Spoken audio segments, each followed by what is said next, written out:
Nigeria, le père Sylvester Okechukwu, prêtre de l'État de Kaduna, assassiné par ses ravisseurs. Le Nigeria est une fois de plus plongé dans le deuil et l'indignation après l'assassinat du père Sylvester Okechukwu, un prêtre catholique de l'église Saint-Marie-Tachira, située dans l'État de Kaduna, au centre du pays. Cet acte barbare, survenu dans la nuit du mercredi 5 mars, jour marquant le début du carême dans le christianisme avec le mercredi des cendres, a suscité une vague de consternation et de colère à travers la nation. Le diocèse de Kafanchan, dont dépendait le père Okechukwu, a confirmé la nouvelle, décrivant son assassinat comme un acte de cruauté perpétré par ses ravisseurs. Un enlèvement suivi d'une tragédie. Selon les informations fournies par le diocèse, le père Sylvester Okechukwu a été enlevé dans la nuit du 4 mars, alors qu'il se trouvait dans sa résidence de Tachira, une localité de la région de Kora, dans l'état de Kaduna. Les ravisseurs, dont l'identité et les motivations restent encore floues, ont agi avec une brutalité inouïe.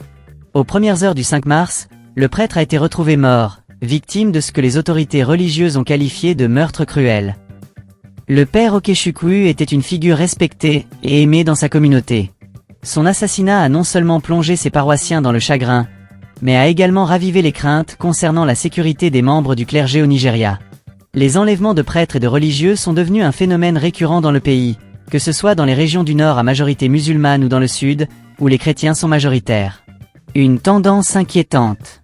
L'assassinat du père Okechukwu s'inscrit dans une série d'attaques et d'enlèvements visant des membres du clergé chrétien au Nigeria. Depuis le début du mois de février, au moins 5 religieux chrétiens ont été kidnappés à travers le pays. Ces incidents ne se limitent pas à une région spécifique, mais s'étendent à l'ensemble du territoire national, soulignant l'ampleur du problème sécuritaire auquel le Nigeria est confronté. Dans l'état d'Edo, par exemple, 4 personnes ont récemment été arrêtées par la police après le kidnapping d'un prêtre et d'un séminariste. Cet incident a provoqué des tensions politiques entre le gouvernement local et l'opposition, cette dernière accusant les autorités de ne pas en faire assez pour garantir la sécurité des citoyens. Les enlèvements de prêtres et de séminaristes ne sont pas nouveaux au Nigeria, mais leur persistance et leur intensité croissante soulignent la détérioration de la situation sécuritaire dans le pays. Un contexte sécuritaire alarmant. Le Nigeria, pays le plus peuplé d'Afrique, est confronté à de multiples défis sécuritaires. Les groupes armés, les bandits et les militants islamistes, notamment Boko Haram et l'État islamique en Afrique de l'Ouest, ISWAP, opèrent dans diverses régions du pays, semant la terreur et l'instabilité. Les enlèvements contre rançon sont devenus une source de revenus pour ces groupes, qui ciblent aussi bien les civils que les membres du clergé. Dans le nord du Nigeria, où les tensions interreligieuses et interethniques sont souvent exacerbées, les chrétiens sont fréquemment pris pour cible. Cependant, comme le montre l'assassinat du père Okechukwu, même dans les régions où les chrétiens sont majoritaires, la sécurité n'est pas garantie. Cette situation met en lumière la complexité des défis auxquels le gouvernement nigérian est confronté pour rétablir l'ordre et protéger ses citoyens. Réaction et condamnation. L'assassinat du père Sylvester Okechukwu a suscité une vague de condamnation de la part des autorités religieuses, des organisations de défense des droits de l'homme et des dirigeants politiques. Le diocèse de Kafanchan a exprimé sa profonde tristesse et a appelé à la justice pour le prêtre assassiné.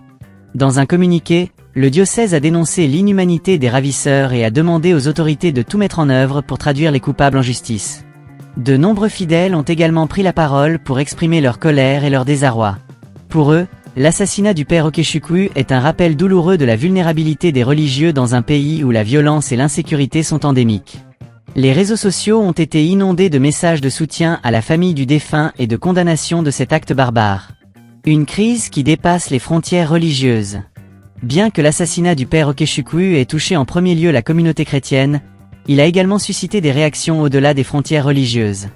De nombreux leaders musulmans ont condamné cet acte de violence, rappelant que la sécurité et la paix sont des enjeux qui concernent tous les Nigérians, quelle que soit leur religion. Cette solidarité interreligieuse est cruciale dans un pays où les tensions entre communautés sont souvent exploitées à des fins politiques. Cependant, malgré ces appels à l'unité, les défis restent immenses. Les enlèvements et les assassinats de membres du clergé ne sont que la face visible d'une crise sécuritaire plus large qui affecte des millions de Nigérians. Les autorités doivent non seulement répondre à ces actes de violence, mais aussi s'attaquer aux causes profondes de l'insécurité, telles que la pauvreté, le chômage et la corruption. Les défis pour le gouvernement. Le gouvernement nigérian, dirigé par le président Bola Ahmed Tinubu, est sous pression pour répondre à cette crise sécuritaire. Les critiques affirment que les autorités n'ont pas réussi à protéger adéquatement les citoyens, en particulier dans les zones rurales où les groupes armés opèrent en toute impunité. Les forces de sécurité, souvent sous-équipées et mal entraînées, peinent à faire face à la multiplicité des menaces. Dans le cas de l'assassinat du père Okechukwu, les autorités ont promis de mener une enquête approfondie et de traduire les responsables en justice. Cependant, de nombreux Nigérians restent sceptiques quant à la capacité du gouvernement à tenir ses promesses, étant donné le nombre élevé de crimes non résolus dans le pays. Une lueur d'espoir ? Malgré la gravité de la situation, certains signes laissent entrevoir une lueur d'espoir. Les arrestations récentes dans l'état d'Edo montrent que les forces de sécurité sont capables d'agir lorsqu'elles disposent des ressources et de la volonté politique nécessaires. De plus, la mobilisation des communautés religieuses et de la société civile pour dénoncer ces actes de violence est un pas important vers la construction d'une société plus juste et plus sûre. Cependant, pour que ces efforts portent leurs fruits, il est essentiel que le gouvernement adopte une approche globale pour lutter contre l'insécurité.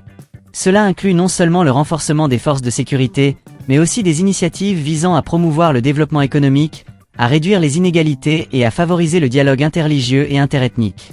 Conclusion. L'assassinat du père Sylvester Okechukwu est un rappel tragique des défis sécuritaires auxquels le Nigeria est confronté.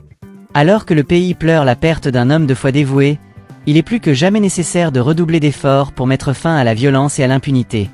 Les autorités, les communautés religieuses et la société civile doivent travailler ensemble pour construire un avenir où la vie et la dignité de chaque Nigérian seront protégées. En attendant, la mémoire du père Okechukwu continuera d'inspirer ceux qui luttent pour la paix et la justice au Nigeria. Son héritage, marqué par le service et le sacrifice, restera un phare dans ces temps sombres, rappelant que même face à la barbarie, l'espoir et la résilience peuvent triompher.